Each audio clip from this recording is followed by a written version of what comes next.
गरीब मुलगी आणि श्रीमंत वकील भाग 11. विक्रमने दिलेली फाईल अथर्वने उघडली. पहिल्याच पानावर त्याच्या वडिलांची सही होती. अथर्व म्हणाला, या फाईलमध्ये फक्त कागदपत्र नाहीत, माझ्या वडिलांनी पूर्ण सत्य लपवून ठेवलेलं आहे.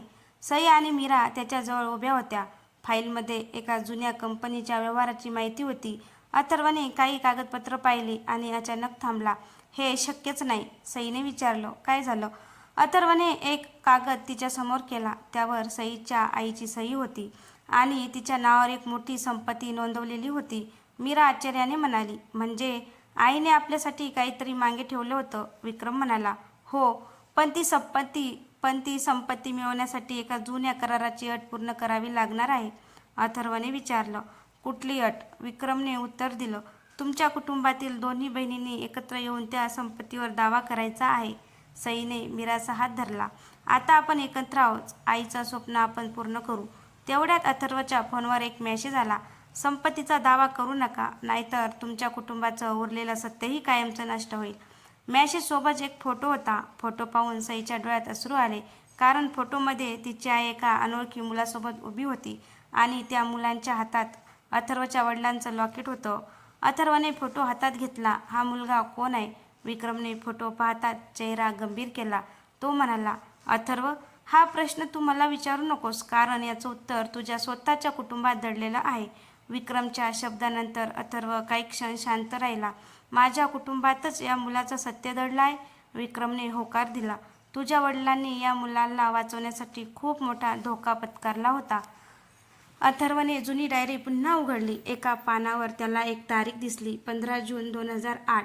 त्याखाली लिहिलं होतं, आज 3 मुलाचं आयुष्य वाचवण्यासाठी जबाबदारी माझ्यावर आली. अथर्व थपकला. 3 मुलं? सई आणि मीरा एकमेकींकडे पाहू लागल्या. विक्रमने शांतपणे सांगितलं, हो, सई आणि मीरा या 2 बहिणी होत्या, पण त्याच रात्री आणखी एका मुलाला तुमच्या कुटुंबाने सुरक्षित ठेवलं होतं. अथर्वने विचारलं, तो तिसरा मुलगा कोण होता? विक्रमने उत्तर देण्याआधीच बाहेर गाडी थांबल्याचा आवाज आला. सगळे खिडकीजवळ गेले. गाडीतून एक तरुण खाली उतरला.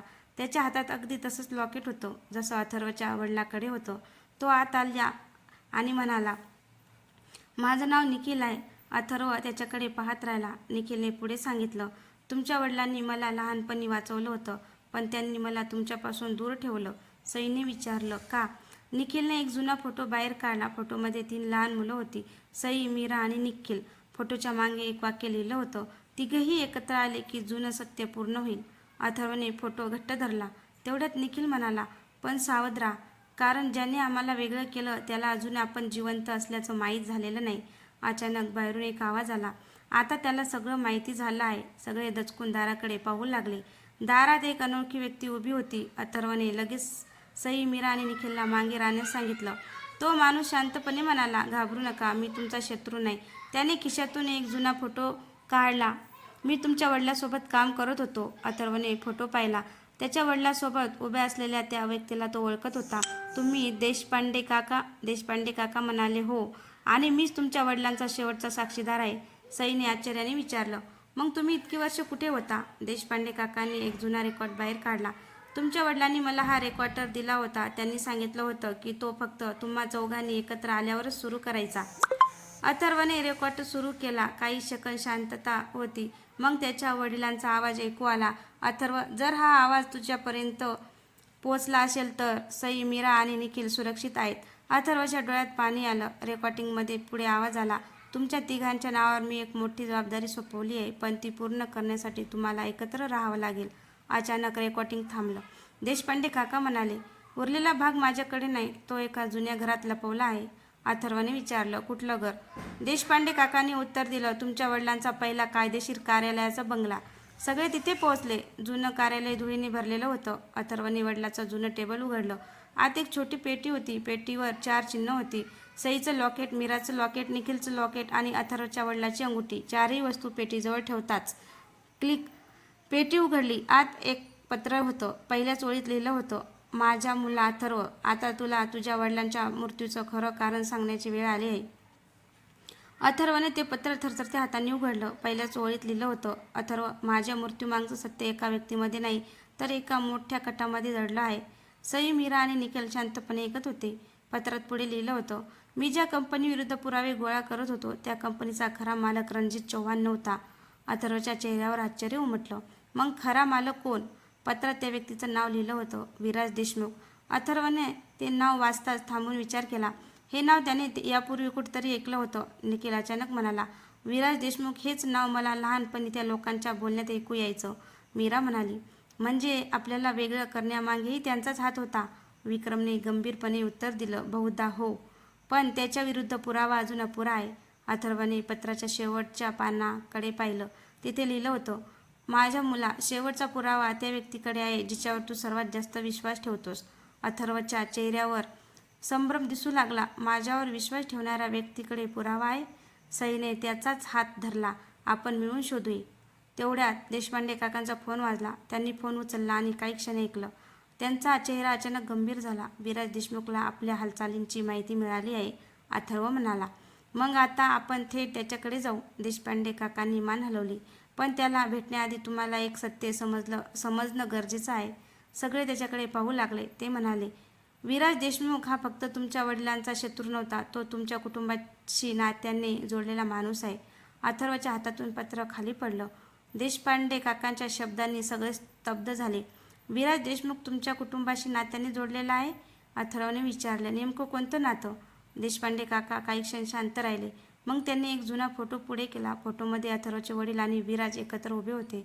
देशपांडे काका म्हणाले, विराज हा तुझ्या वडिलांचा सावत्र भाऊ होता. अथर्वला मोठा धक्का बसला. म्हणजे माझ्या कुटुंबातलाच माणूस माझ्या वडिलाविरुद्ध कट करत होता. देशपांडे काकांनी मान हलवली. सईने विचारलं, पण त्याला सई, मीरा आणि निखिलपासून काय मिळणार होतं? देशपांडे काका म्हणाले, तुमच्या आईने तिच्या संपत्तीचा वारस म्हणून या तिघांची नाव नोंदवली होती. विराजला ती संपत्ती स्वतःच्या ताब्यात हवी होती. मीरा आणि निखिल शांत झाले. अथर्वने लगेच विचारलं, मग आईने आम्हाला वेगळं का केलं? विक्रम म्हणाला, कारण तिला माहिती होतं की विराज तुमचा शोध घेत राहील, म्हणून तिने तुम्हा तिघांना वेगवेगळ्या ठिकाणी सुरक्षित ठेवलं. सईच्या डोळ्यात अश्रू आले. आईने आपल्याला दूर केलं, पण आपल्याला वाचवण्यासाठी. अचानक अथर्वच्या फोनवर एक मेसेज आला. सत्य जाणून घ्यायचं असेल तर उद्या सकाळी माझ्या बंगल्यावर या. विराज. अथर्वने मेसेज सगळ्यांना दाखवला. विक्रमने त्याला सावध केलं. हा सापळा असू शकतो. अथर्व शांतपणे म्हणाला, सापळा असला तरी आता मागे हटायचं नाही. दुसऱ्या दिवशी सगळे विराजच्या बंगल्यावर पोहोचले. विराजने स्वतः दार उघडलं. त्याने अथर्वकडे पाहिलं आणि म्हणाला, तुझ्या वडिलांनी तुला माझ्याबद्दल जे सांगितलं ते पूर्ण सत्य नव्हतं. अथर्वने विचारलं, मग खरं काय आहे? विराजनं एक जुनी फाईल टेबलावर ठेवली. ही फाईल उघडलीस तर तुला समजेल की तुझ्या वडिलांनी स्वतः कोणतं रहस्य लपवलं होतं. अथर्वने फाईलकडे हात पुढे केला. अथर्वने विराजने दिलेली फाईल उघडली. पहिल्याच पानावर त्याच्या वडिलांची सही होती. अथर्व थक्क झाला. ही सही खरी आहे? विराज शांतपणे म्हणाला, हो, तुझ्या वडिलांनी माझ्याबद्दल काही गोष्टी तुला कधीच सांगितल्या नाहीत. फाईलमध्ये एका जुन्या कंपनीचा करार होता. त्यात सई, मीरा आणि निखिल यांच्या नावावर काही मालमत्ता नोंदवलेली होती. सईने विचारलं, मग आमच्या आईने हे सगळं आमच्या नावावर का? विराज म्हणाला, कारण तुमची आई एका मोठ्या अन्यायाविरुद्ध लढत होती, पण तिला माहीत होतं की तिच्यानंतर ही लढाई तुम्हालाच पूर्ण करावी लागेल. अथर्वने पुढचं पान उघडलं. त्यावर लिहिलं होतं, या संपत्तीचा खरा वारस तोच असेल जो 3 मुलांना एकत्र करेल.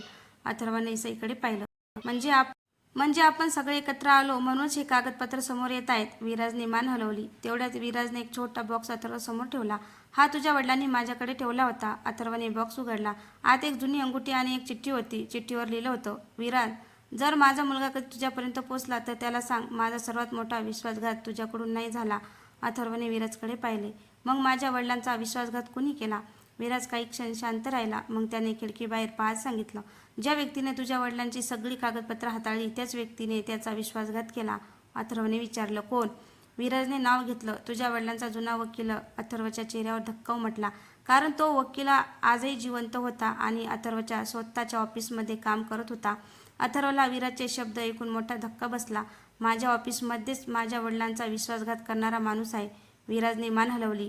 हो, पण त्याचं खरं नाव अजून तुला माहिती नाही. अथर्व आणि सई लगेच ऑफिसमध्ये परतले.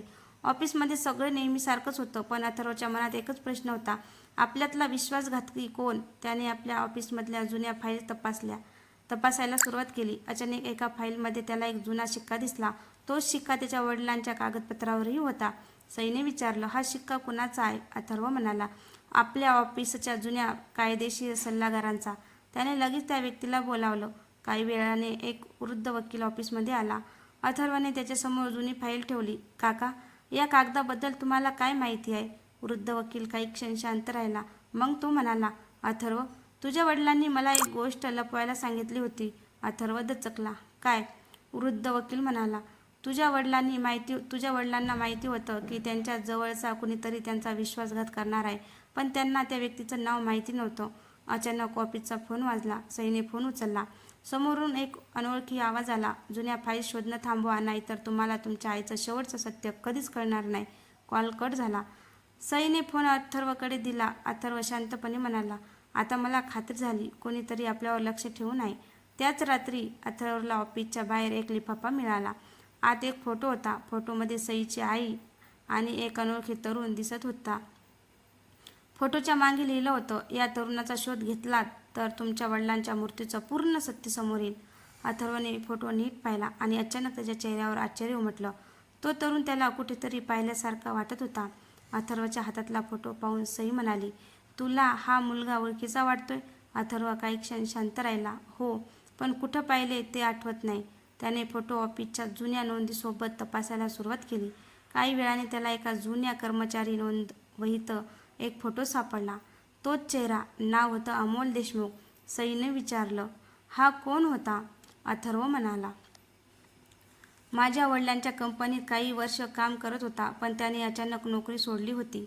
अथर्वने अमोलचा जुना पत्ता शोधला. पत्ता एका छोट्या गावातला होता. दुसऱ्या दिवशी अथर्व आणि सई तिथे पोहोचले. एका जुन्या घरासमोर एक वृद्ध महिला बसली होती. अथर्वने अमोलचा फोटो दाखवला. महिलेच्या डोळ्यात पाणी आलं. ती म्हणाली, तुम्ही अमोलला शोधत आहात? अथर्वने होकार दिला. महिलेने सांगितलं, अमोलने तुमच्या वडिलांसाठी एक महत्त्वाचं काम केलं होतं, पण त्यानंतर त्याला गायब व्हावं लागलं. सईने विचारलं, तो आता कुठे आहे? महिलेने घराच्या मागच्या खोलीकडे पाहिलं. तो इथेच आहे. अथर्व आणि सई त्या खोलीत गेले. खोलीत अमोल शांत बसला होता. अथर्वने फोटो त्याच्यासमोर ठेवला. मला माझ्या वडिलांच्या मृत्यूचं सत्य जाणून घ्यायचं आहे. अमोलने काही क्षण त्याच्याकडे पाहिलं. मग तो म्हणाला, तुझ्या वडिलाचा मृत्यू अपघात नव्हता, पण त्यामागे ज्याचं नाव आहे ते ऐकून तुला विश्वास बसणार नाही. अथर्वने विचारलं, कोण? अमोलने एक जुनी फाईल पुढे केली. पहिल्या पानावर एक नाव होतं, सईचे वडील. सईच्या हातातून फाईल जवळजवळ खाली पडली. माझे वडील? पण ते तर... अमोल म्हणाला, हो, आणि या सत्यामुळे तुझ्या आईने तुला आणि मीराला वेगळं केलं होतं. अथर्व आणि सई एकमेकांकडे पाहू लागले. आता त्यांच्यासमोर सईच्या वडिलांशी जोडलेलं सर्वात मोठं रहस्य उभं राहिलं होतं. तर मित्रांनो, तुम्हाला हा भाग कसा वाटला? आवडल्यास कमेंट करून नक्की सांगा. आणि हो, आपल्या चॅनलवर कोणी नवीन असेल तर चॅनलला सबस्क्राईब करा, जेणेकरून माझा येणारा प्रत्येक व्हिडिओ तुमच्यापर्यंत